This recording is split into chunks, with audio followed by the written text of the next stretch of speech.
Olha só, meus queridos, trouxe a lenha aqui pra montar. Vou montar, olha só, né? Vou colocar um aqui do lado. Vou montando bem em volta, tá? Uma lá atrás. Uma aqui do outro lado. Né?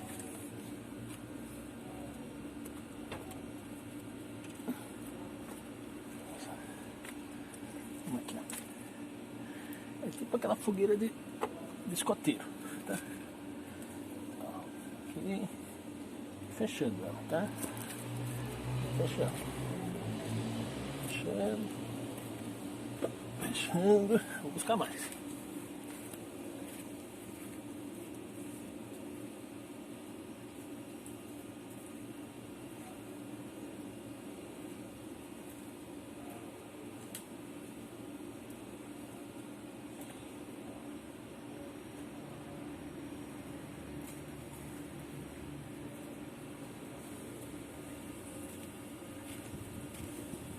Trouxe mais aqui pra gente finalizar. Você vê que tá ficando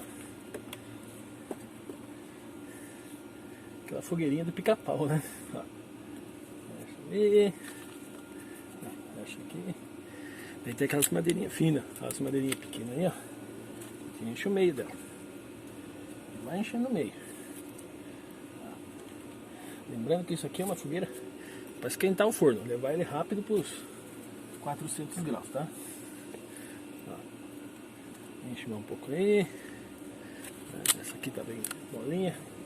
Vou pôr bastante coisa lá no meio. Tá? E fecha assim, ó, tá bom. Aqui embaixo eu vou colocar mais um pedacinho, porque senão queima, ela desmorona e vem pra frente, né? Vou pôr mais um pedacinho aí.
Aí pessoal, formada a nossa fogueirinha. Vou pegar o celular aqui e vou filmar pra vocês aqui, pra vocês olharem bem em frente.